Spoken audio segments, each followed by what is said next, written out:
Today we will be learning about in-text citations and MLA format. So by the end of this lesson, you will know how to create an in-text citation and how to format a paper using MLA format. It is really important that you guys master how to do MLA, which is short for the Modern Language Association. And this is because you will be using this format throughout the rest of your school year with me, with all of your other English teachers, and with your history teachers here at COCO.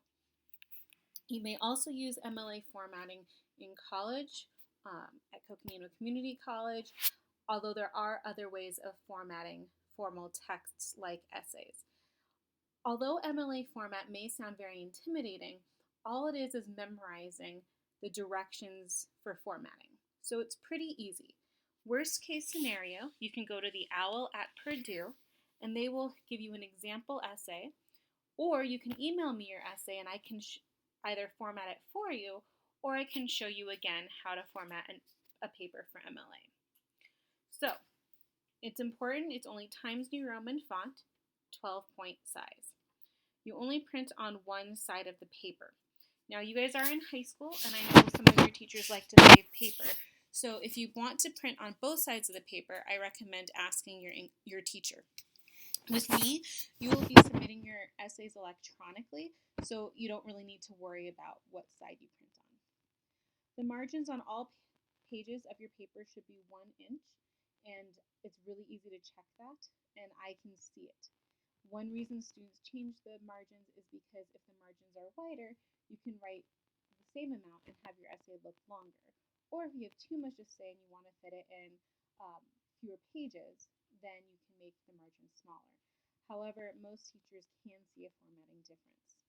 Use the page setup feature under File to change the margins or to check them. Spacing.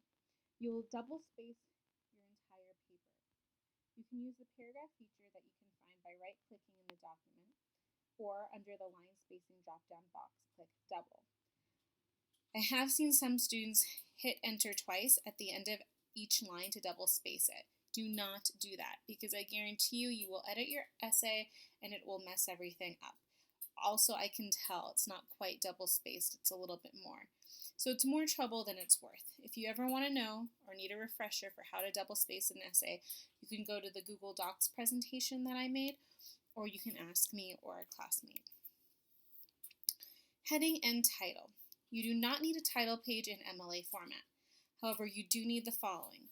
So if you can see here, this is your header. And that is a mistake a lot of students make. However, this is your page number and last name, and you need that as well. So you can go to Insert Page Number, and you put the page number in the top right corner, like we did for the Google Docs presentation, and then that will open the header portion of your paper, and you can add your last name to the left of it. It shouldn't be quite at the top like this. It should be down a little bit further. You can see that this is all equally double spaced. There's no additional space between the title and the paragraph or the header and the title. It always goes your first and last name, then it goes your teacher's name, the course name, and then the date. The formatting of the date is also very important. You do day, you spell out the month, and then the year. And this is on the left side, so left side aligned. The title will be in the center. So again, you never need to use the tab feature or the space bar to put something to the right or the left or the center. Every word processor that you use will do it automatically, so please do that. General rules. In a perfect world, no more than 25% of your paper should be quotations. So you should paraphrase as much as you can. However, when you paraphrase or when you use direct quotations, you do need to cite your sources with an in-text citation, and it also needs to be represented in your works cited. So even if the words are your own, if the ideas are not your own, you need to cite it. You also use direct quotations when citing numerical data, such as statistics. The only reason you should use an author's exact words is if they capture the point exactly how you want it to be captured. If you can say it a different way, say it a different way, but be sure to have an in-text citation. When do you put the source in your paper? Basically, when in doubt, cite your source. It's always better to be safe than sorry, because if you plagiarize, then your essay will earn a 0 and you cannot redo it. However, if you cite it and you cite it incorrectly, you can still earn credit for your essay. I'll correct it and it's not a big deal.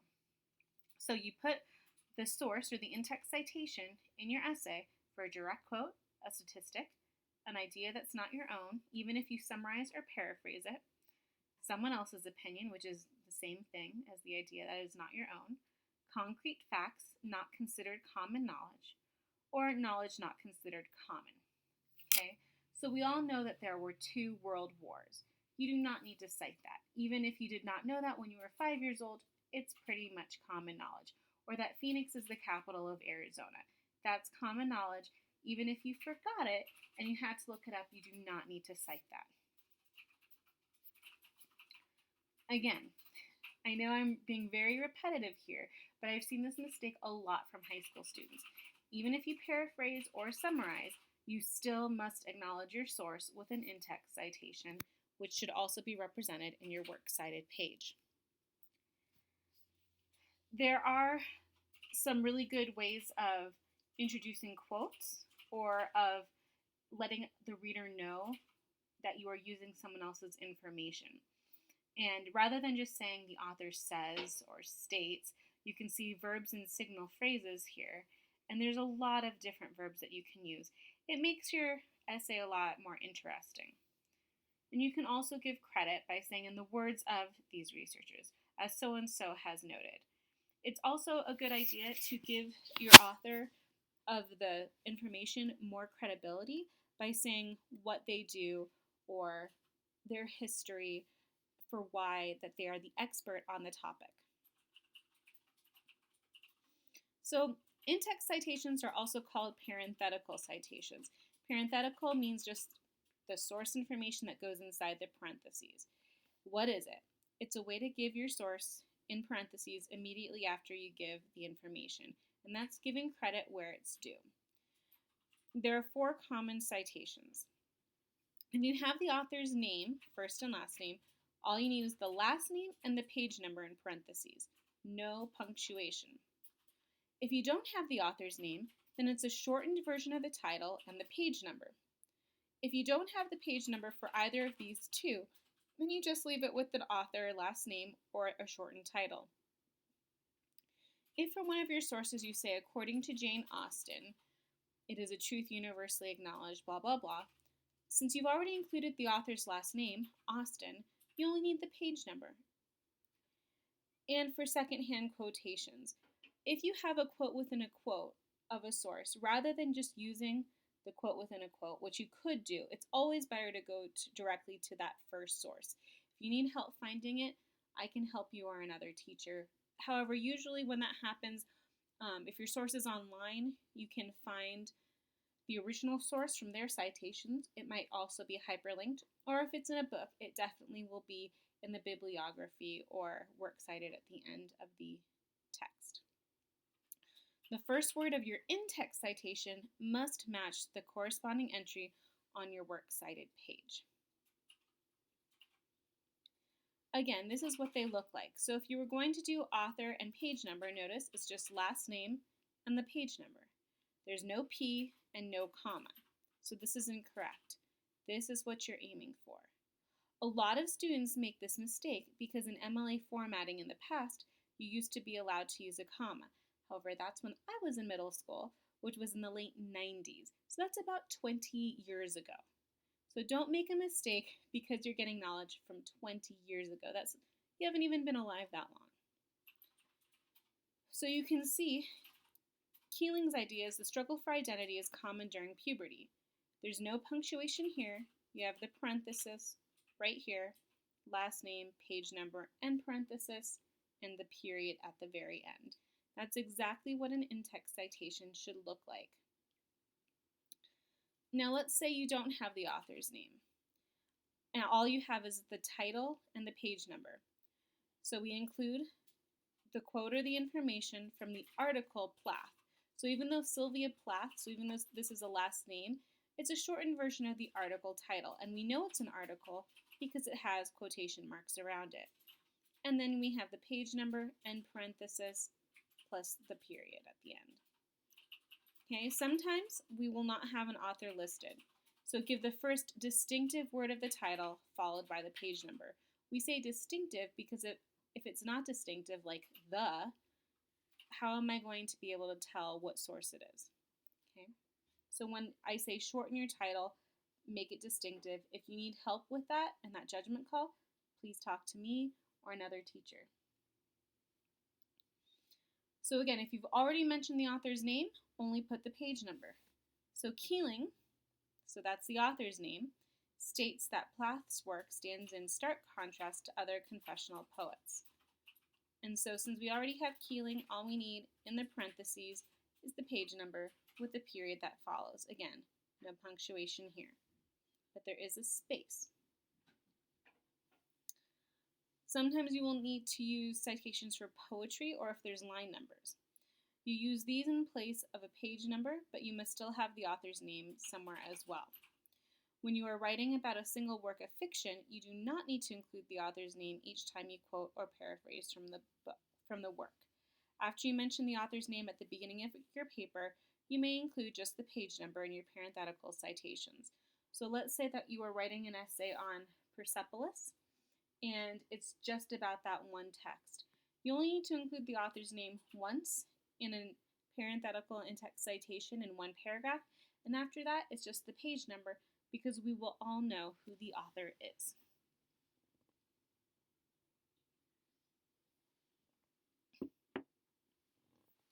So here's an example in this paragraph.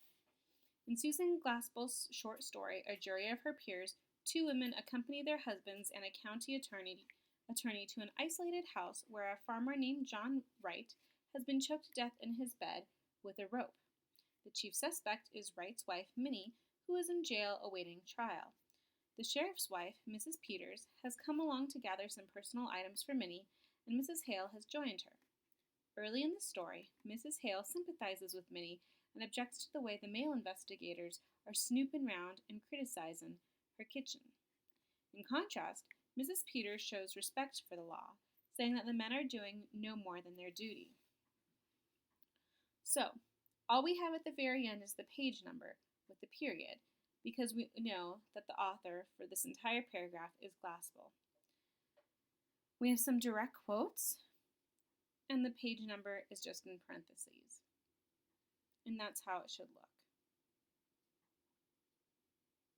Now, if there were line numbers, instead of including page numbers, you would include the line numbers. And this is what you would do for poetry as well. How often should you give in-text citations? When there's several facts in a row within one paragraph and they all come from the same page of a source, just use one citation to cover them all, and you put that at the end of the information.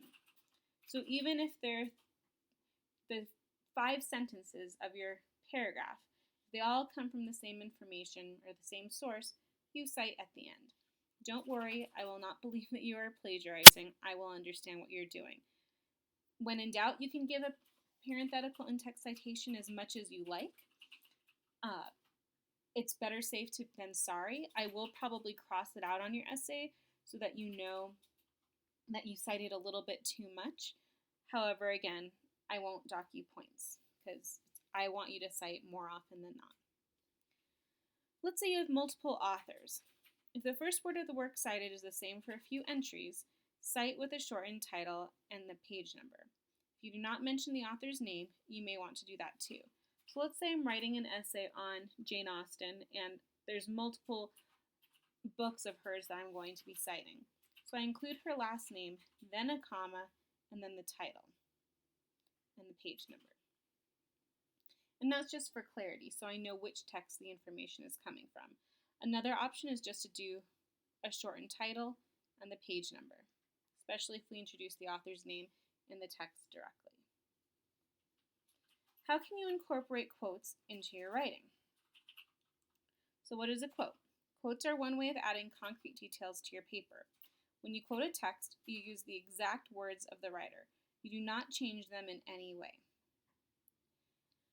What should a quote accomplish? A quote is a way for you to illustrate your point in your writing. If it doesn't back up what you are saying, don't use it. And this is a problem, again, teachers see frequently. You guys research a lot of interesting things and you want to include them in your essays, which is wonderful. However, sometimes they just don't fit into your essay. So unfortunately, we'll have to leave them out. Quotes should be brief, relevant to your point, introduced, and discussed. Okay? So you introduce your quote, you include the quote, and then you explain what the quote means and why you put it in your essay. So including one quote in your essay can easily take 4 or 5 sentences. If you're struggling with page length or need to add more to your essay, adding a quote can add quite a bit of length to your essay. Additionally, readers need to know who is speaking, when or in what situation the speaker said this, and why this quote is important and how it fits in with your argument. So again, more details that you can add to explain your quote.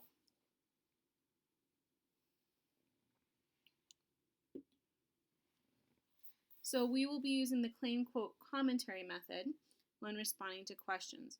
So the claim is the first sentence of the response, and it's a personal opinion.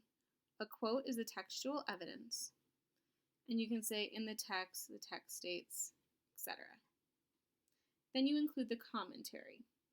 So you say this shows, this demonstrates, etc. What this quote shows or demonstrates. And then you have a closing statement. And you can either add what else the text states or why it's important to the overall argument. You can think of your quotes like a sandwich. Your own words are the bread. The top piece is the introduction. The bottom is the conclusion. The items in the middle are your quoted information. Each piece of quoted information must have an introduction and an explanation. Another way that you can think of a quote, and this is the image that you need to think of, is a baby. Okay? When you introduce the quote, you're supporting the baby's head, and when you explain the quote, you're supporting the baby's bottom. If you don't support the baby's bottom, then you're just holding the baby by its head, which is really bad. And if you don't introduce the quote, you're holding the baby by the feet, which again is bad. You'll just let all the blood rush to the baby's head. So think of a quote like a baby. In order to support the baby, and we all want to support the baby, we need to introduce it and explain it. Okay, so first decide the point you want to make. Find a quote that illustrates your point, and introduce your quote. Then you discuss your quote. So this is what it looks like. As the residents of Maple Street turn on Les Goodman, he warns them that this thing that you're starting, that should frighten you. And you can see the in-text citations from Les Goodman being the author. With these words, Goodman makes clear that his neighbors are choosing a path that can only lead to chaos and the breakdown of their community. So we introduce the quote. It should frighten the people watching and why he wants to frighten them. This point will later be echoed by the aliens. Again, to introduce quotes, there's other verbs besides said or says. All of these are in the present tense because we write about texts in the present tense. So here are some words that can help you. They spice up your essay, they make it clearer. If your quote is longer than 4 lines, you need to make it a block quote. You indent the entire quote 1 inch, and the period goes before the in-text citation. So basically, when you're using quotes or in-text citations, you're asking, what is the quote really saying? Does my quote support my idea? What do I need my readers to understand? Have I introduced the quote, the speaker, and the occasion? And have I discussed the quote? MLA citations are not going away. I guarantee you that every single student in this room will make a mistake with in-text citations or with the work cited. So when in doubt, please ask me. Trust me, you are not alone. I have seen graduate students make mistakes with MLA format. And they have a good 7 years of practice ahead of you guys. So please, if you have a question, ask. Use the OWL at Purdue. Use your resources.